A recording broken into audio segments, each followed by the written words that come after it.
जय श्री राधे, जय श्री कृष्ण। मंदिर श्री बंसी वाले महात्मा यूट्यूब चैनल अंबाला शहर की ओर से हम आप सभी भक्तों का हार्दिक अभिनंदन करते हैं।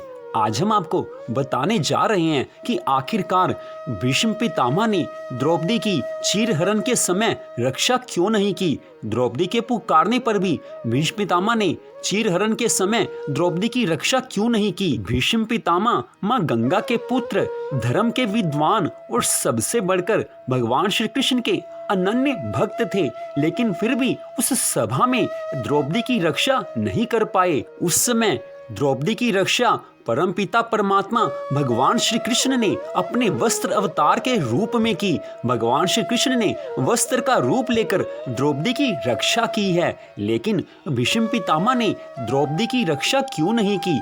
इस प्रश्न का उत्तर स्वयं भीष्म पितामह ने दिया था। तो बात उस समय की है जब महाभारत के युद्ध में अर्जुन ने भीष्म पितामह को बाणों से छिन्न भिन्न कर दिया था और भीष्म पितामह बाणों की शैया पर अपने प्राण त्याग के लिए सूर्य के उत्तरायण होने की प्रतीक्षा करते हुए बाणों की शैया पर विराजमान थे।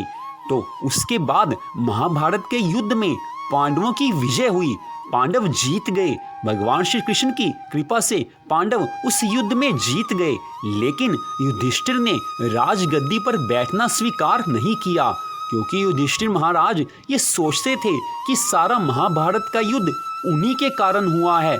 भगवान श्री कृष्ण उनको तरह तरह से समझाते हैं कि जो होनी है वो होकर रहती है। इस महाभारत के युद्ध में तुम्हारा कोई दोष नहीं है, लेकिन युधिष्ठिर राजगद्दी पर बैठना स्वीकार नहीं करते हैं। तो उस समय भगवान श्री कृष्ण युधिष्ठिर और सभी पांडवों और द्रौपदी को लेकर भीष्म पितामह के पास जाते हैं, ताकि भीष्म पितामह के ज्ञान देने से युधिष्ठिर को कुछ समझ में आए, युधिष्ठिर राजगद्दी पर बैठना स्वीकार करें। क्योंकि भीष्म पितामह के ऊपर युधिष्ठिर को पूरा विश्वास था, वो भीष्म पितामह का बड़ा आदर करते थे।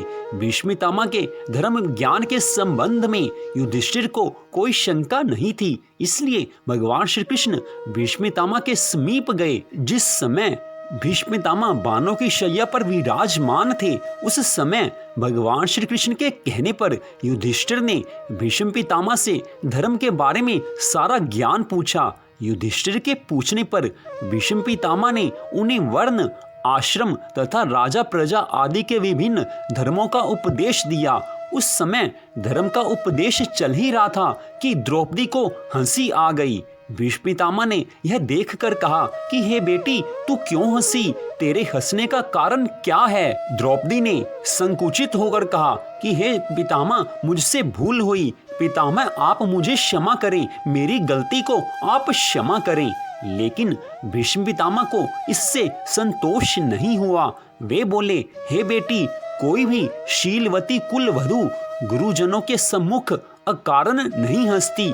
तेरे हंसने के पीछे कोई कारण है। तू गुणवती है, सुशीला है, तेरी हंसी अकारण हो ही नहीं सकती। इस बात का मुझे विश्वास है, इसलिए संकोच छोड़कर तू अपने हंसने का कारण बता, तभी मेरे मन को शांति मिलेगी। भीष्म पितामह के इस प्रकार पूछने पर द्रौपदी हाथ जोड़कर निवेदन करने लगी कि हे दादा, यह बड़ी ही अभद्रता की बात है, किंतु आप आज्ञा देते हैं तो बात बतानी पड़ेगी। आपकी आज्ञा मैं टाल नहीं सकती हूँ। आज जब आप धर्म का उपदेश कर रहे हैं तो मेरे मन में यह बात आई है कि आज तो आप धर्म की ऐसी उत्तम व्याख्या कर रहे हैं कि जैसी व्याख्या कोई और कर ही नहीं सकता।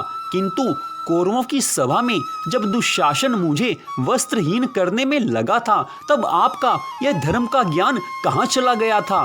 मुझे लगा कि यह धर्म का ज्ञान आपने पीछे सीखा है। उस समय आपको धर्म का ज्ञान नहीं था, क्योंकि उस समय अगर आपको धर्म का ज्ञान होता तो आप मेरी रक्षा अवश्य करते, क्योंकि आप पितामह हैं। आप अपनी पुत्र वधू को अपमानित होता हुआ नहीं देख सकते थे, लेकिन आपने उस समय उस अपमान को देखा। हे पितामह, मुझे लगा कि यह धर्म का ज्ञान आपने उस घटना के बाद सीखा है। मन में यह बात आते ही मुझे हंसी आ गई, तो उस हंसी के कारण आप मुझे क्षमा करें।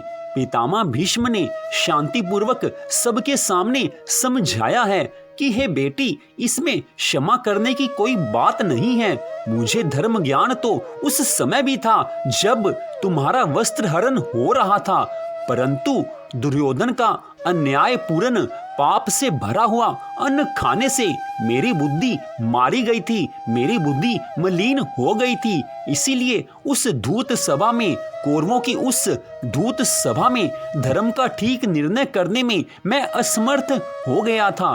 परंतु जब महाभारत के इस युद्ध में अर्जुन के बाणों के लगने से मेरे शरीर का सारा रक्त, सारा खून निकल गया है, उस पापी दुर्योधन के अन्न से बने हुए रक्त के मेरे शरीर से बाहर निकल जाने के कारण अब मेरी बुद्धि शुद्ध हो गई है।